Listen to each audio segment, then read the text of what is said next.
Muy buenas tardes tengan todos ustedes. Es un gusto continuar con este Congreso Iberoamericano de Derecho Procesal que ha sido todo un éxito, sobre todo teniendo académicos de la más alta talla en la materia de toda Iberoamérica. Y estamos materialmente en el cierre de este Congreso y nos da mucho gusto tener un extraordinario jurista, el doctor Ramiro Bejarano Guzmán, a quien le hacemos saber que por resolución plenaria ha sido nombrado miembro honorario de nuestra academia, de la Academia Mexicana de Derecho. Es un gusto tenerte aquí, doctor Ramiro.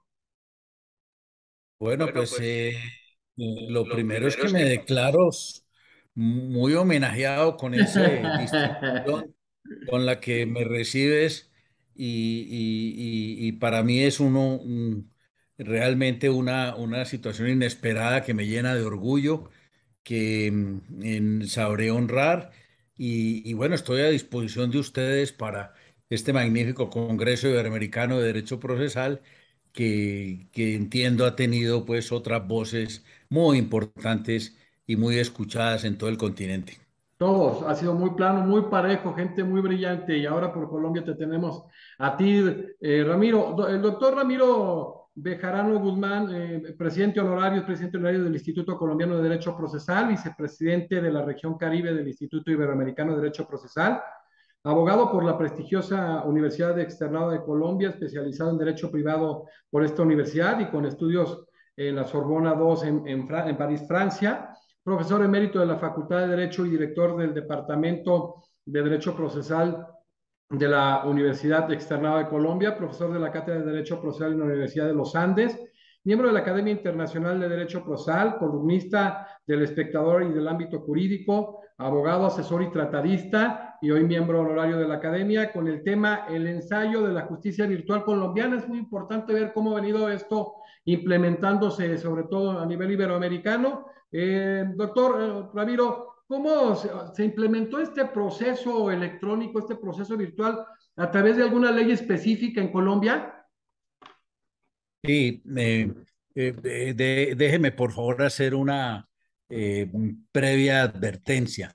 El Código General del Proceso y también la Ley Estatutaria de la Administración de Justicia, que son estatutos que se habían expedido antes de que llegara la pandemia, establecían unas normas que parecían como que si eso fuera para utilizarla en un futuro que nadie tenía avisorado, porque allí se hablaba de la justicia digital, de la posibilidad de practicar pruebas por sistemas digitales.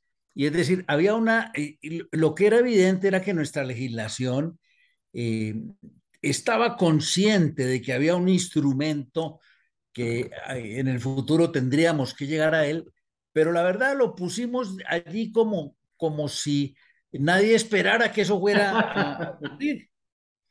Cuando llega la pandemia, y entonces en marzo, abril del año 2020 nos tuvimos que guardar, teníamos unos instrumentos legislativos, pero, pero francamente no nos permitía, si bien estaba una infraestructura para que pudiéramos hacerlo, no teníamos una normatividad que realmente nos permitiera enfrentar el reto de asumir una justicia virtual. Entonces el gobierno de entonces decretó el estado de excepción denominado emergencia económica, que aquí tenemos en la Constitución política la posibilidad de decretar estados de excepción cuando haya motivos de perturbación del orden público o cuando haya guerra, ¿no? O cuando haya circunstancias económicas que alteren la vida del país, y esos regímenes excepcionales permiten al Estado dictar disposiciones transitorias. Entonces se decretó la emergencia económica por allá en marzo, abril del año 2020, y nosotros en el Instituto Colombiano de Derecho Procesal y en la Universidad Externado de Colombia nos encomendaron la labor de preparar un proyecto. Entonces, preparamos un proyecto de decreto que fue un decreto legislativo, porque esos decretos expedidos bajo el régimen de la excepción, pues son decretos, pero son decretos legislativos, son decretos leyes. Entonces expedimos el decreto 806 del año 2020, con base en el cual trajimos la virtualidad a la justicia, fundamentalmente a la justicia civil, a la justicia contencioso administrativa, a la justicia laboral, algo de la justicia penal, y con eso arrancamos. Pero déjeme decirle que no fue fácil, porque no hay persona más reacia a los cambios que el abogado.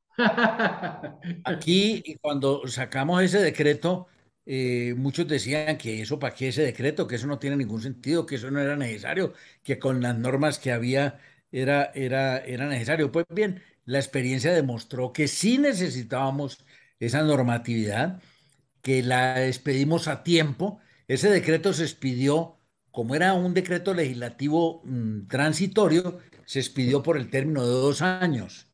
O sea, del 22 de junio del año 2020 al 22 de junio de este año.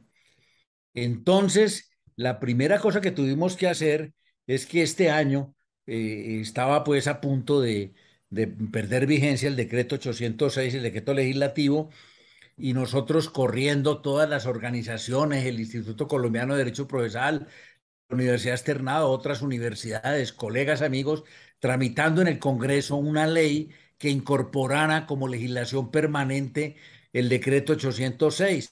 Bueno, finalmente, después de muchas vicisitudes, llegó el 22 de junio y no teníamos la ley que acogía el decreto. Unos días después, ya en julio, se expidió la ley, y por cuenta de esa ley, que es la 2213 de este año, entonces tenemos incorporado de manera permanente esa legislación eh, para responder tu pregunta. De manera que fue un decreto legislativo y una ley actualmente los que han incorporado la virtualidad como norma aplicable en la justicia nuestra. Ramiro, no hay cosa mala que no traiga cosa buena y sobre todo faltándonos a veces a los abogados ese criterio de apertura. La pandemia aceleró todo esto que si de alguna manera se había incluido en la normatividad o que se vislumbraba en varias partes de nuestra Iberoamérica y ha sido muy importante porque era necesario en realidad.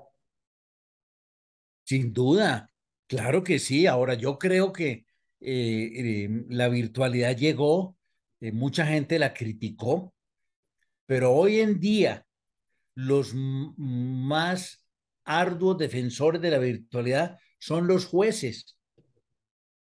Paradójicamente, que al principio parecía que no estaban de acuerdo, yo dicté una conferencia recién expedido el decreto del que he hablado ante un auditorio como de 1.800 jueces, una conferencia virtual, y recibí muchas preguntas y muchas inquietudes, y luego de un tiempo la percepción que yo tuve es: los defensores de la virtualidad son los jueces, porque a esos jueces se les permite hoy en día administrar justicia desde su casa. ¿Eso qué implica? En ciudades como Bogotá, yo me imagino que en Ciudad de México, en DF, pues le permite a una persona en una ciudad de estas tan grande, no, la nuestra no es tan grande como la de ustedes, pero un juez aquí puede ahorrarse la desgracia de tener que ir al centro de la ciudad a administrar justicia, pudiendo hacerlo desde su casa. Y eso es una comodidad, por supuesto. Perfecto. Y ya avanzaste tú un poquito en relación a este proceso electrónico y en las materias que de alguna manera se ha extendido. Abarca todos los fueros, abarca todas las ramas del derecho y algunas que todavía estén exentas en Colombia. No, en este momento, bueno, pues fíjate que eh, en la Corte Suprema de Justicia, la Sala de Casación Civil nuestra, hay unos magistrados que pertenecen un poco al pasado y no están muy de acuerdo con la virtualidad, con un argumento que es bastante precario, que es que hay que defender el principio de la inmediación, Ujú. porque algunos jueces dicen que la inmediación se identifica con la presencialidad, y el principio de la inmediación es mucho más que eso. El principio de la inmediación hace relaciones al contacto que tenga el juez desde el punto de vista intelectual con el medio de prueba que se está produciendo y se está incorporando al proceso. Entonces, unos magistrados de la Sala Civil de la Corte Suprema de Justicia lograron meter en el proyecto de ley que acogía el decreto una norma que metieron a última hora, que decía, el juez preferiblemente practicará las pruebas de manera presencial y de manera excepcional la virtualidad. Nosotros cuando vimos esa norma, obviamente, cuando digo nosotros somos organizaciones académicas, organizaciones de abogados, De eh, investigación, sí, sí, sí, Poder claro. Judicial, etcétera, dijimos, no, eso no puede ser. Yo personalmente fui al Congreso a una audiencia a defender la norma al contrario. Y dije, si los magistrados de la Sala Civil de la Corte Suprema de Justicia están prohijando esa redacción, lo que va a pasar es que si mañana sale esa redacción, entonces los jueces, por tener que seguir a los magistrados de la Corte Suprema de Justicia, van a seguir entendiendo que la presencialidad es la regla general y que la virtualidad es la excepción cuando tiene que ser al contrario. Pues bien, finalmente nos hicieron caso y ese principio que los magistrados de la Corte querían meter para todas las jurisdicciones lo lograron meter para la jurisdicción penal. En materia de la jurisdicción penal, allá sí se dice que el juez preferiblemente tiene que evacuar las pruebas de manera presencial y de manera excepcional la virtualidad. Pero en el resto de las jurisdicciones, la jurisdicción civil, la de familia, Wow. no, la contenciosa administrativa, la laboral, sí está imperando por regla general la virtualidad. Excelente. Este decreto 806, que después se vacía en la ley 2213, ¿abarca el proceso electrónico materialmente en todo el territorio colombiano o hay excepciones? No, no, no, eso está para todo el territorio nacional, claro. Lo cierto es que la conectividad no es la misma en todo el país. Aquí Sí. en Bogotá, pues tenemos una magnífica conectividad y en las grandes ciudades, pero aquí hay zonas del país donde no llega no, no hay conectividad. En este momento hay un proyecto muy grande que está tratando pues de llevar la conectividad a zonas apartadas del país, a las zonas rurales y todo. Pero la idea sí es que esa conectividad y ese proceso le llegue a todo el país, en todas las regiones del país. O sea, cuando el código, esta ley en este momento, la 2213, prevé estas situaciones, Ramiro, donde hay esas dificultades para poderse tener esa conectividad de cada Sí, quien. sí, sí, la norma dice que la regla general se aplicará a la virtualidad sin perjuicio de que el juez, cuando por condiciones eh, especiales no pueda realizarse la virtualidad, decida hacerlo presencialmente. De manera que el juez no está amarrado a hacerlo siempre virtualmente, sobre todo en aquellas ciudades donde no haya conectividad. Me decías, entonces está previsto por la Bueno, ley 2213.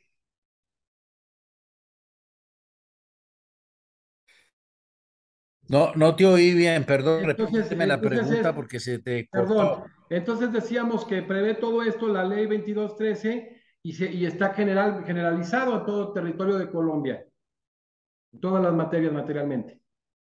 Sí, sí, sí, esa ley 2213 rige hoy por muchas luchas en todo el territorio nacional. Ramiro, en cuanto ya al ejercicio profesional, este ámbito profesional, el expediente electrónico ha sido un facilitador del trabajo del abogado, del funcionario público en todos los ámbitos de la impartición de justicia. Sí, sin duda que sí. Obviamente, eso tiene un nivel de complejidad en el manejo de la modernidad y no todo el mundo está propenso para eso, para los abogados somos de una impericia informática bastante apreciable, pero yo creo que la digitalización del expediente eh, es mucho más fácil acceder al expediente, enviar documentos, pedirle al juez que le facilite el acceso al expediente, que le permita la entrega de una copia. Cuando se van a tramitar recursos de apelación, por ejemplo, es mucho más sencillo. Claro que sí, eso además se traduce en la reducción de costos. Claro, economía procesal, el principio de economía procesal, claro, claro. Por supuesto. Oye, Ramiro, la notificación, este tema de la notificación a las partes, ¿cómo se produce en relación al expediente electrónico? ¿Cómo se hacen las notificaciones de manera electrónica? Mira, la notificación de manera electrónica se hace de la siguiente manera.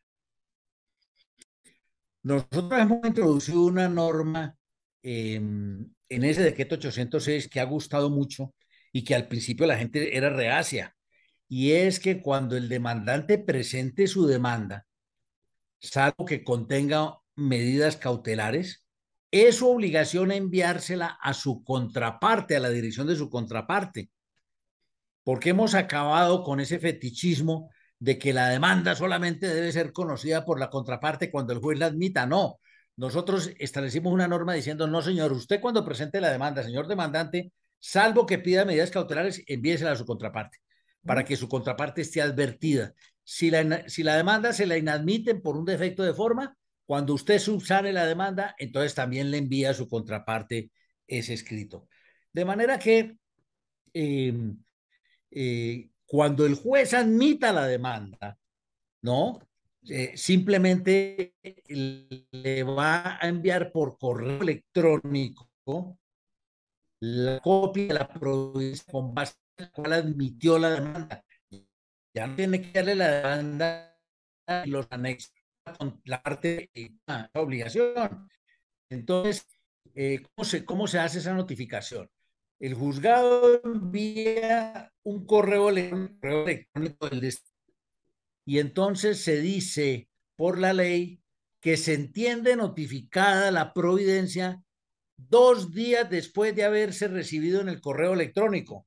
¿Me explico? No, Si días. te llega la notificación hoy del juzgado, hoy martes, quiere decir que para todos los efectos legales, la ley asume que estás notificado el día jueves. Y a partir de ese día empieza a computarse el término que te hayan concedido para contestar la demanda. De manera que ese mecanismo es muy útil desde el punto de vista teórico y también práctico cuando lo aplican bien, porque yo creo Sí. que un problema que tiene la virtualidad es aquellos jueces que son muy apegados a la, a la burocracia de las normas, pero ya de eso hablaremos adelante. ¿Y cómo, por ejemplo, se manda al correo que proporcionan de la parte demandada? ¿Cómo corroborar la veracidad de ese correo?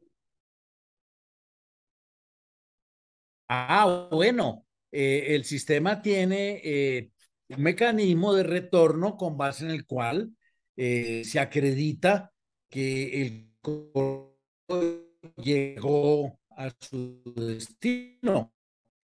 Entonces, el sistema que envía llega a la parte destinataria, el sistema te informa que evidentemente la notificación llegó a su destino. Hay un retorno No. del envío de esa información. Oye, y hablaste mucho, de una manera muy importante a veces, de que era el debate en relación a la inmediación. ¿Podemos hablar de un principio de inmediación virtual?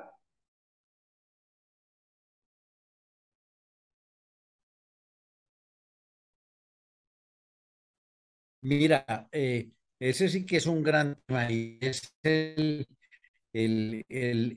tema con el que nos amenazaron a que no pudiéramos tener la virtualidad. Yo, por ejemplo, en el Congreso, cuando fui a defender el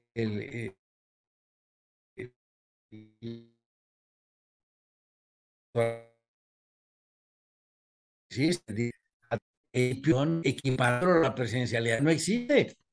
En los tribunales internacionales hay ocasiones en que uno ni se conoce con los árbitros, no se ve nunca, menos con las contrapartes.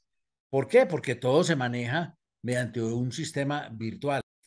Sí, yo lo que te digo es que el juez que va a manejar la virtualidad debe tener la conciencia de que él no es un juez diferente del juez presencial, que tiene las mismas facultades, tiene los mismos deberes y tiene la misma posibilidad de llegar a la certeza de adoptar de si hubiese manejado presencialmente el asunto. Un juez no está más cierto de su decisión si tuvo un proceso presencial o tuvo un proceso virtual. Por ambos mecanismos, no hay que diga que la inmediación virtual es de menor familia o de menor presencial. Ok. Ramiro, ¿se infringe el principio de publicidad propio de la oralidad en el desarrollo de las audiencias virtuales?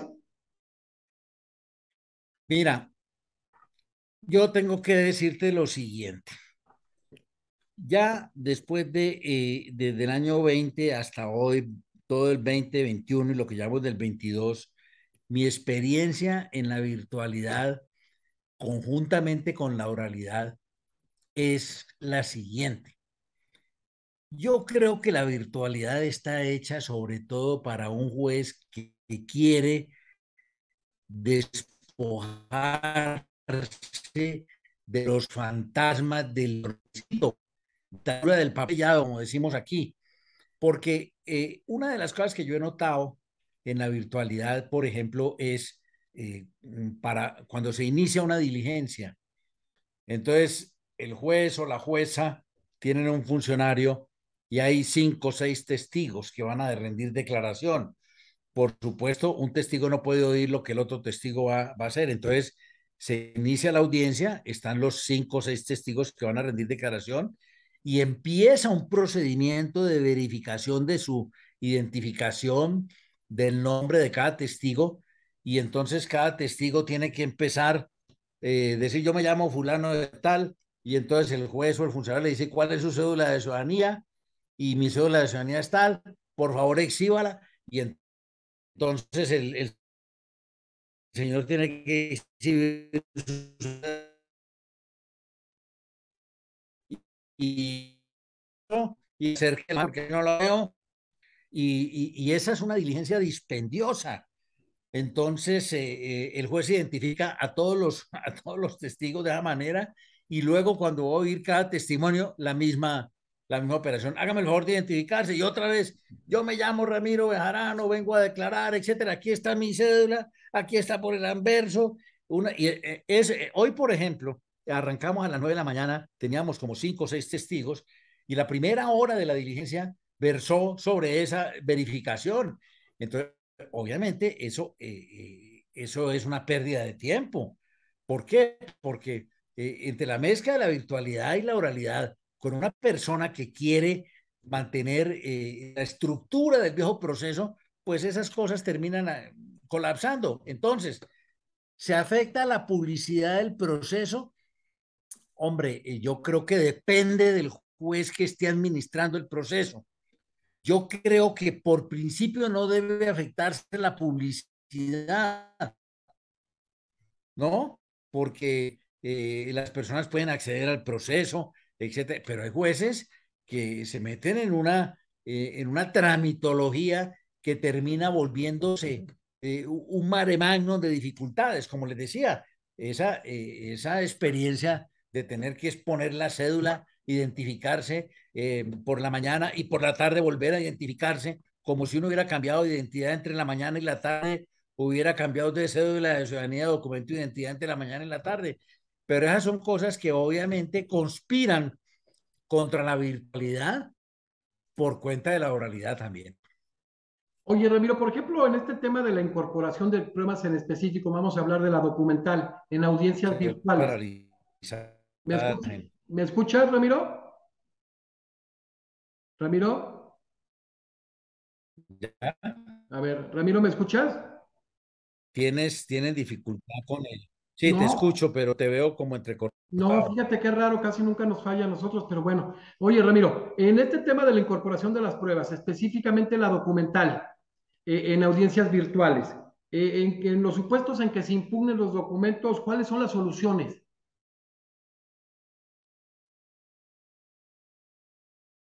A ver, nosotros tenemos un sistema y es que en materia civil, por ejemplo, el demandante con la demanda presenta los documentos y los envía en unos links porque son muy pesados y entonces ya hay unos sistemas que permiten que una persona presente la demanda y dice, aquí envío este link, este Dropbox con corpora todos los documentos. Y entonces en el juzgado lo reciben y normalmente en el juzgado le dicen a uno si lo pudieron abrir o no lo pudieron abrir. A veces no lo pueden abrir porque falla el sistema. Entonces el abogado tiene que enviar una USB con esos documentos. La parte demandada también al contestar la demanda debe hacerlo. Ahora, la aportación de documentos, la primera fase del proceso es escrita. La demanda se presenta, luego aporta los documentos que quiere hacer valer. En el curso de las audiencias, los únicos que pueden aportar documentos en el curso de las audiencias son los testigos. Las partes cuando comparecen a absolver interrogatorios no pueden aportar documentos porque se estima que ya la parte hizo uso de su derecho de aportar el documento en la demanda o en la contestación y que no debe sorprender a su contraparte en la declaración aportándole un documento. Entonces, son los testigos los que pueden aportar documentos. ¿Cómo se hace la aportación de un documento en el curso de una audiencia? En el curso de una audiencia, un testigo que va a aportar un documento, pues recibe la instrucción del juzgado de remitirlo en el curso de la audiencia al correo electrónico del juzgado. Entonces, el testigo está hablando y dice, yo tengo aquí este documento, le dicen exhíbalo, lo muestra, si él lo tiene en su computador, pues comparte la pantalla y lo muestra y para aportarlo lo remite al correo del juzgado. Y existe una disposición según la cual de esos documentos aportados a la audiencia se corre traslado a las partes por el término de 3 días para que cada parte haga las manifestaciones sobre ese documento. De manera que esa es la manera como se aportan los documentos en audiencia. Como les digo, ya está restringido solamente a los documentos que aporten los testigos, no las partes. No pueden aportar documentos, sino en el momento de la presentación de la demanda, la prestación y cuando vayan a descorrer el traslado de las excepciones de mérito que hubiese formulado la parte demandada. Ramiro, en el proceso colombiano ahora con la ley 2213, ¿es híbrido o van para dejarlo de alguna manera muy claro? ¿O hay etapas, perdón, que hay etapas escritas o es netamente virtual? No, puede suceder, no, la generalidad es que o que se hace virtual, que se hace la, la actuación judicial. Por ejemplo, un interrogatorio de parte puede suceder que el juez en su despacho reciba a la persona que va a declarar y que quien va a interrogar lo interroga desde su oficina, o lo contrario, que el abogado esté en el despacho del juez y la persona por interrogar se encuentre conectada virtualmente. Es perfectamente posible, ¿no? Ahora, lo cierto es, hay unos jueces, porque es que los jueces son muy temerosos del fraude. Sí, sí. Una de las razones que daban para oponerse a la virtualidad plena es supuestamente el fraude, diciendo es que uno no puede controlar si le están dando al testigo, como decimos aquí, cartilla, le están pasando cómo responder, etcétera.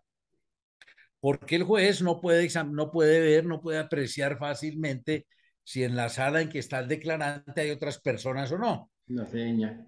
Correcto. En fin, esas son cosas que a mí me parece que puede tener algo de razón, pero eso no es la generalidad de las veces. Ahora, la experiencia que demuestra la experiencia demuestra que no hay peor testigo que aquel que llega arreglado a rendir una declaración. Sí, Y un testigo que llega y que además está esperando que le digan, tenga que decir esto, se termina embolatando. Es sí. peor esa situación porque ese testigo, claro, la solemnidad de rendir testimonio, cuando además le dicen que si Es, dice mentira se va para la bueno, cárcel, pues obviamente eso hace que un testigo que está arreglado o que lo están arreglando en la diligencia, pues termine volviéndosele un drama a ese declarante. qué interesante, porque hemos visto Paraguay, hemos visto Costa Rica, un sinnúmero de países, los expertos dicen, bueno, por ejemplo, la demanda, la contestación se tiene que presentar en físico. Estoy viendo que en Colombia no. No, no. Yo la puedo presentar, claro. Muy buena observación la que me haces, claro. Yo puedo presentar mi demanda al sistema de los juzgados de reparto mediante los correos electrónicos que están asignados. Entonces es decir, yo hace tiempos, desde hace como 2 años, yo no presento una demanda o un escrito en físico, ¿no? Yo Claro. los estoy presentando todos por correo electrónico. Las demandas que he tenido que presentar ante juzgados civiles de circuito o ante la jurisdicción contencioso administrativa o ante la Corte Constitucional, todos han sido mediante el mismo mecanismo. Y la información que he recibido es de la misma manera. Me envían las providencias, me envían copia de los autos de la misma manera. La prueba pericial. Bueno, esa es otra arista del asunto. La prueba pericial en Colombia hoy en día está montada sobre el principio de favorecer el dictamen de parte. Es decir, que la parte que necesita probar hechos que requieran conocimientos específicos debe aportar el dictamen de parte. Eh, Excepcionalmente, los jueces pueden decretar un dictamen de oficio en cuyo caso, pues esa prueba pericial ya está casi en desuso, ya los jueces casi no decretan ese dictamen pericial, tampoco decretan inspecciones judiciales, porque la ley dice que lo que deba ser probado por inspección judicial debe sustituirse por videos, por fotografías, en fin, etcétera. Pero la prueba pericial de parte implica que si es el demandante que la va a pedir, tiene la posibilidad de aportarlo con la demanda, la experticia, o le dice al juez que no alcanzó a tener lista la experticia y que le conceda un plazo adicional, en cuyo caso el juez le concede un plazo adicional para que se pueda presentar la experticia. Cuando se presenta así la experticia, mediante sistema por correo electrónico. Entonces, el juez recibe la experticia y dicta un auto ordenando correr traslado a la otra parte, informándole aquí se presentó este dictamen. Claro, aquí en Colombia, cuando se presenta un memorial en materia civil o contencioso administrativa, existe otra regla, además de la que dije, de la de enviar la copia de la demanda. Cuando uno presenta un memorial, siempre debe enviárselo a la contraparte, siempre. Y se entiende que de surge la necesidad de correr traslado a la contraparte, ese traslado va a empezar a correr 2 días después. Entonces, en la práctica, si yo presento mi dictamen pericial, hoy, pues en estricto sentido no debería haber auto del juez diciendo corre ese traslado, pero los jueces no han superado esa dictadura de tener que dictar un auto. O si no, enviado el dictamen pericial, corren 2 días y empieza a correr el término para que la contraparte manifieste si quiere citar a ese perito a una audiencia de contradicción o si quiere presentar un contradictamen. Entonces, la parte contra la que se hace valer el dictamen pericial dice, yo, señor juez, quiero solicitarle que cite a ese perito para una audiencia de contradicción en la que le voy a formular las preguntas, pero además le pido plazo o aquí le aporto un nuevo dictamen pericial o un contradictamen. Entonces el juez corre traslado de ese nuevo dictamen o le da un plazo y cuando lo presenten le da plazo para que lo presenten y cuando lo presenten le corre traslado a quien aportó inicialmente el dictamen. Y luego el juez adelanta una audiencia de contradicción. Una audiencia de contradicción donde se va a interrogar sobre la idoneidad del perito, sobre autonomía, sobre su independencia, sobre las relaciones que tenga con las partes y sobre el contenido de su trabajo. Entonces, el juez oye a las partes que se hagan las preguntas y sobre ese presupuesto el juez pues se forma su criterio y ya al momento de dictar sentencia hará la evaluación de cómo ha interpretado ese dictamen pericial. Qué interesante, ¿eh? Es lo que estamos viendo, o sea, cómo no se escapa nada a la virtualidad, a final de cuentas, el tema de las nulidades. Mira, yo creo que el tema de las nulidades, hay una cosa que, por ejemplo, en materia de las notificaciones, eh, mm, nosotros metimos una norma en el sentido de decir que las notificaciones se hacen de esa manera, es decir, yo mando mi memorial a un juzgado y de ese memorial le envío copia a mi contraparte. Y si de esa petición mía o de ese escrito se deduce que hay que correr traslado a mi contraparte, a los 2 días de haberlo recibido mi contraparte empieza a correr el término. Eso puede generar, obviamente, que la contraparte diga yo no recibí el escrito o tuve algún problema y no estuve conectado, o en la ciudad no había conectividad, lo que sea. Entonces, introdujimos una norma que es la siguiente. Cuando una parte considere que la notificación de una determinada providencia o de un acto procesal eh, ha estado enfrentando irregularidades, debe manifestarla. Tiene la oportunidad de proponer la nulidad de la actuación, pero tiene que hacerlo inmediatamente, porque si no, pues entiende que ha saneado la situación. Yo tengo la impresión de que el régimen de nulidades se ha ido fracturando, porque esa presencial, esa virtualidad con oralidad hace que el juez esté casi presente que en toda la actuación del proceso. Y entonces, cuando hay irregularidades, el juez las sanea prontamente y en el curso de la diligencia. Pero existe la posibilidad de que si ha habido una nulidad por una indebida notificación, la parte la haga valer oportunamente. No, y con la inmediación se puede hacer más efectiva lo que pasaba ante los juzgados con la virtualidad, porque muchas veces la presencia del funcionario no existía. Sí, claro, por supuesto que sí.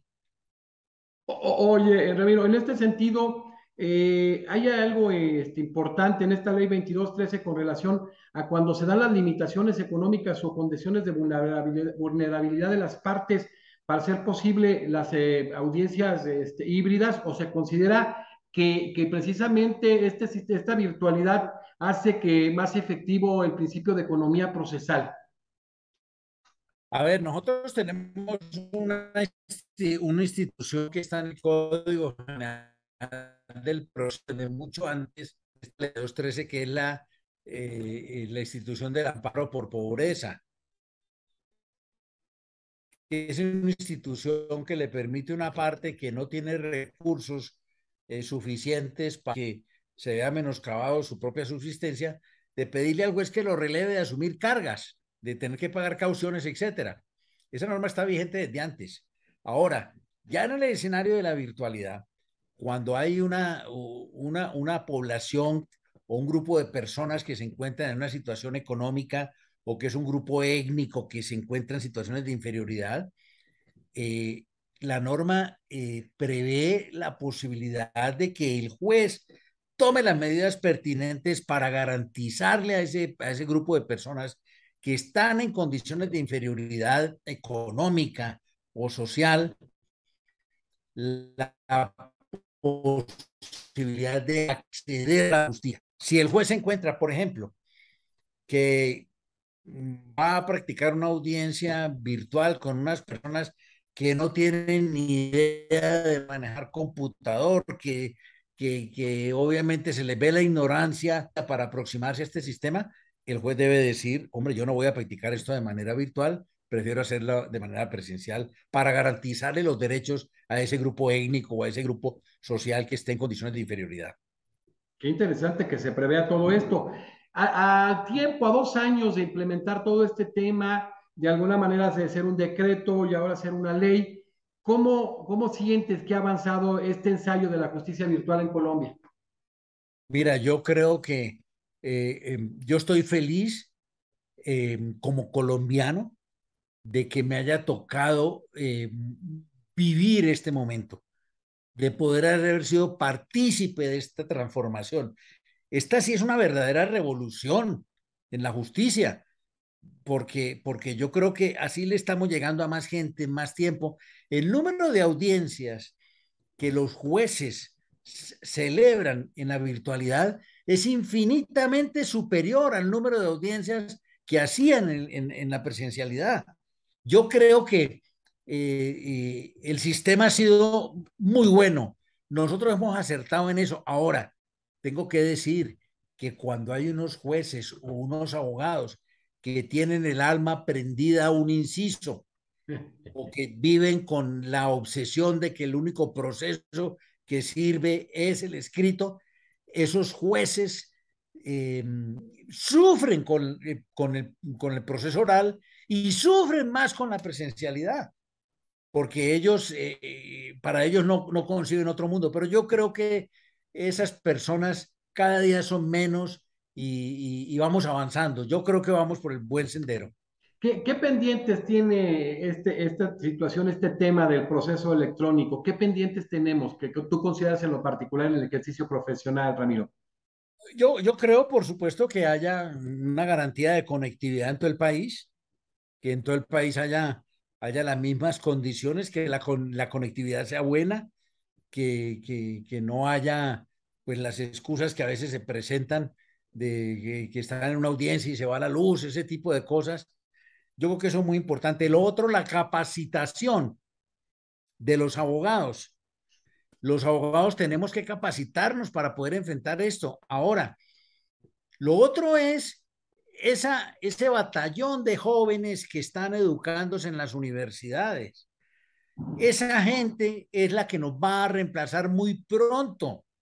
Nosotros vamos a hacer papel quemado muy rápido, porque nosotros en unos 3, 4, 5 años tenemos un contingente de muchachos que además tuvieron que recibir clases virtuales durante un tiempo largo, que se están adaptando a un nuevo universo, que tienen otra forma de aproximarse al mundo. Sí, sí, Yo sí. creo que lo que le falta a este sistema es la capacitación general para abogados, para jueces, pero sobre todo para ese contingente de muchachos y muchachas que mañana tienen la inmensa responsabilidad de hacer lo que nosotros estamos haciendo hoy. Esto que señalaste tú primero se dio con el tema de la oralidad, ¿no? Que empezó a haber mucha resistencia y que hacia allá teníamos que ir. Y ahora con la virtualidad, el proceso de adaptación ha sido complicado para muchos de los abogados y estas nuevas generaciones que están creciendo en las universidades con la formación hacia la oralidad y la virtualidad, pues tienen grandes ventajas. Pero por supuesto, por eso, como decía yo al principio, yo creo, esta es mi conclusión, que no hay profesional más reacio al cambio que el abogado. El abogado le gusta que le mantengan sus elementos, sus parámetros, y bueno, por eso irrumpimos con estas dos cosas que nos llegaron, la oralidad y la virtualidad. Eso es una verdadera revolución. Qué importante es haber hecho y todo lo que se venía generando en relación a estas capacitaciones y estos congresos iberoamericanos internacionales, donde tú veas que todas estas justificaciones para darle marcha atrás o hacer menor el tema de la virtualidad a través de decir es que la inmediación, o sea, son nada más justificaciones porque de alguna manera no quieres adaptarte a la actualidad, a los requerimientos que se tienen que generar en la justicia que era previo a la pandemia, pero que le estábamos dejando dormir allí tranquilamente hasta que nos forzó la pandemia. Eso es absolutamente cierto. La pandemia fue una tragedia mundial, pero también hay que decir, como lo decías tú hace un rato, no hay mal que por bien no venga, en el sentido de que si no hubiera sido por esta pandemia, hoy no estaríamos haciendo esta charla, por ejemplo, nosotros aquí, Claro, ¿no? claro. De manera que, pues bueno, no somos fugitivos de nuestro tiempo, estamos con el tiempo y vamos hacia el futuro. Ramiro, vamos a generar después, ya lo hicimos ahora, ahora que concluyamos bien uno de salas constitucionales con magistrados de las 5 salas en América Latina, pero vamos a generar ahora como un buen ejercicio algunas mesas en relación a que haya 4 expositores de 4 países diferentes para ver el estatus que existe específicamente, pero ya de manera materialmente simultánea. Yo creo que es un muy buen ejercicio para ver nuestras fortalezas y nuestras debilidades y trabajar en estas últimas y que el que tiene esas debilidades pues vea las fortalezas que tenemos en el tema. Yo creo que es muy valioso este tipo de ejercicios de derecho comparado. Claro que sí, yo estaré dispuesto cuando me invites. Muchísimas gracias de antemano. Muchísimas gracias, Ramiro. Excelente. La verdad ha sido un congreso iberoamericano verdaderamente importante. Hoy estuvo con nosotros el doctor Ramiro Bejarano Guzmán de Colombia, presidente honorario del Instituto Colombiano de Derecho Procesal, vicepresidente de la región Caribe del Instituto Iberoamericano de Derecho Procesal, profesor de diversas universidades muy prestigiosas como la Externado de Colombia y la de los Andes, con el tema El ensayo de la justicia virtual colombiana y ha sido un gusto. Nos vemos la siguiente semana materialmente en la conclusión de este importante congreso. Doctor Ramiro Bejarano Guzmán, muchísimas gracias desde México. Gracias y un gran abrazo para ti y para todos los que asistieron a este evento y a quienes tengan oportunidad de aproximarse posteriormente. Gracias, Gracias. gracias. Gracias.